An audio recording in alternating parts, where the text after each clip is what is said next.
Senator Marsha Blackburn was sworn into the Senate in January of 2019. Before her election to the Senate, Marsha represented Tennessee's 7th Congressional District. Her public service is dedicated to promoting opportunities for women and making America a more prosperous place to live. I don't know if any of you saw her speech at CPAC on February 26 when she called out big tech for silencing conservatives while keeping close ties with China. Quote, "Big tech, big media, and the Democrats are never going to stop trying to silence us, but they don't realize we are going to fight back." Here are just a few of the issues Senator Blackburn ardently supports. Hold big tech accountable, confront the communist Chinese regime, continue to cut taxes, create jobs, confirm strict constitutional judges to the Supreme Court, uphold law and order, protect life, protect the homeland, support our veterans, secure the border, promote free trade, protect the Second Amendment, stop human trafficking, cut government spending, and more. But they all sound pretty good to me. We don't have any Republican senators here in California. I'm thinking that maybe we ought to just adopt her. It is an honor to introduce to the California Federation of Republican Women the senior senator from the state of Tennessee, Senator Marsha Blackburn. Well, hello, everyone there in California. I want you to know I am so proud of you all and the great work that you are doing. Keep it up. We need you. And sounds like you're going to have quite an interesting year with a recall coming up for your governor. Great opportunities for conservatives. And I'm delighted to talk with you today about some of these conservative values that we share and about issues and how they all play together. Really wish I could be there in person with you. And as soon as we get past this pandemic, I'll be able to join you. But I always look forward to good, solid, strong female conservatives. Every day I am energized about doing my job to preserve what I call the Big Five: faith, family, freedom, hope, and opportunity. President Reagan liked to remind us that we don't pass freedom along in the bloodstream. It is up to every single generation to fight for and hand it to the next generation in good shape, solid, secure. And we've got a lot of leftists who are now running Washington, D.C., and their goal is to radically transform this country. So it is more important than ever that we all stick together in this fight for freedom.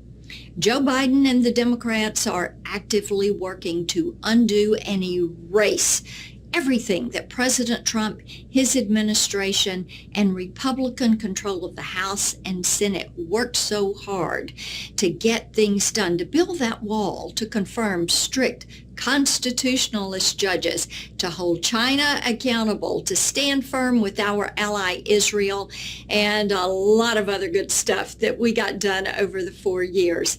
In the first month of his presidency, Joe Biden signed executive orders to refocus our national security efforts to fit his climate agenda and shipped American jobs off to, guess where? Communist China. Make no mistake, China is our adversary. They are not an ally. We must hold them to account for their human rights violations against their own people, for working to steal our intellectual property, and for unleashing coronavirus on the world. The Chinese Communist Party likes to control people, and we saw what they did during COVID. They locked people into their apartments. They even cut off communication with their families. They wouldn't let them travel around China, but they could leave China, travel the world, and spread COVID-19.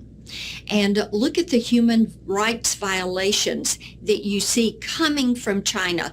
Look at what they're doing to the Hong Kong freedom fighters, to the Tibetans, the Taiwanese, the Uyghurs. Oh my goodness, this Muslim minority population, the Uyghurs, what they are doing is putting them into internment camps. They're using them for slave labor. Some of those products are making their way into the U.S. through suppliers like Nike, through companies like Apple. And the Chinese Communist Party is trying to erase the Uyghur population. Now, when it comes to the economy, China practices what they call rob, replicate, and replace.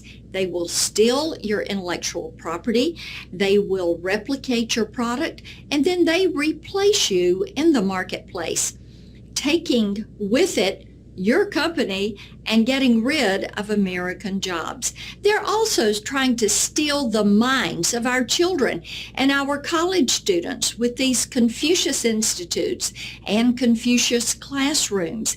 And they're trying to spy on you through Huawei and their technology, trying to build a database of your interactions, your data, your DNA, your transactions, basically creating the virtual you that they will own. Thank goodness, President Donald Trump understood what China was up to. And he understood that they were trying to cancel the USA. China and big tech have a cozy relationship. You have seen the Chinese Communist Party jail Chinese citizens because they got on social media and spoke out against the Communist Party. And what we're finding is that big tech, even though they have chosen to censor so many of us, they haven't censored the Chinese Communist Party.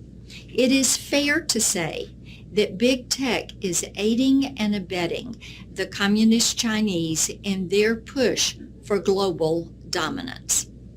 And to look at what big tech has done to President Trump, the leader of the free world. First, they said they were going to fact check him, and then they wanted to block some of his posts, and then they banned him temporarily and now permanently banned him. But if you go on social media, you will see that the supreme leader of Iran, Putin, Xi Jinping, they're all tweeting away. This is appalling. Big tech and the liberal elite are trying to silence us conservatives. And basically what they're saying is if we can silence the President of the United States, they feel like they can certainly silence you and me and force the cancel culture and force us to conform to those radical ideas of theirs. So the issue becomes, what are we going to do about it? And I am working away the virtual you protection agenda. It's giving you the toolbox you need to protect yourself online. Now, so many people want privacy legislation so that big tech can't track them, follow them, listen in, or data mine them, or share their information or sell their data to a third party without your explicit consent. That legislation is called the Browser Act. And then when it comes to censorship, with Section 230 reforms, we're removing the ability of big tech to arbitrarily block, throttle, shadow ban, censor, deplatform, or demonetize you without telling you why. And we're going to save those 230 protections for the little guys and the startups and change that language in Section 230 that takes away those liability protections from big tech. It is so important that we keep up the fight, not just against big tech, but against China, because we have got to continue to preserve President Trump and the Republican Party's America First agenda. Washington liberals are working on packing the federal bench with liberal judges and justices who will push their own agenda, and we can't let that happen. We must continue to confirm good, solid judges who are going to stand for the rule of law, ensuring our religious liberty. We have to protect that, and together we must keep working to defund Planned Parenthood once and for all. We have to be a voice for the voiceless and protect human beings' constitutional right to life. Our conservative voices are needed to fight against the radical liberal agenda in Washington. I was so encouraged by the support I saw from Republican groups like yours in every state and by the record number of women elected to Congress last year, more than ever before. And we need more women to get involved, whether it's running for public office or organizing groups to knock on doors and spread our conservative message. We need women to get involved in the fight to stand up for the integrity of our elections. We must make sure that the irregularities that occurred in several states across the country never happen again. And we must ensure states have proper laws. This is where you come in. Work with your legislators and ensure that legal ballots are counted and illegal ballots are not. Go to your local election commission.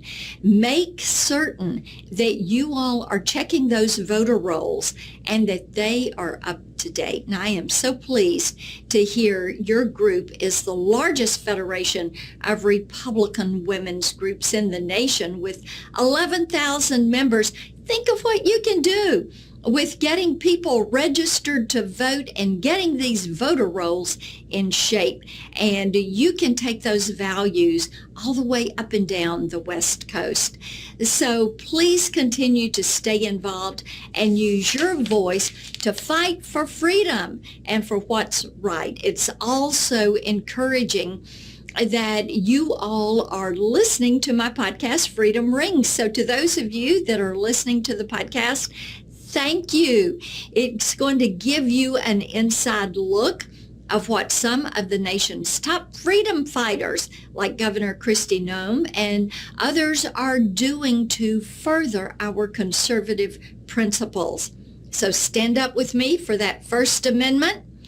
Let's protect it. Let's stop this cancel culture. Stand up for your right to peaceably assemble and stand up for your religious liberty. Stand up for your right to speak your mind and express your opinion.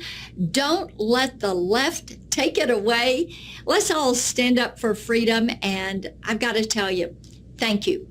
God bless you. God bless the United States of America.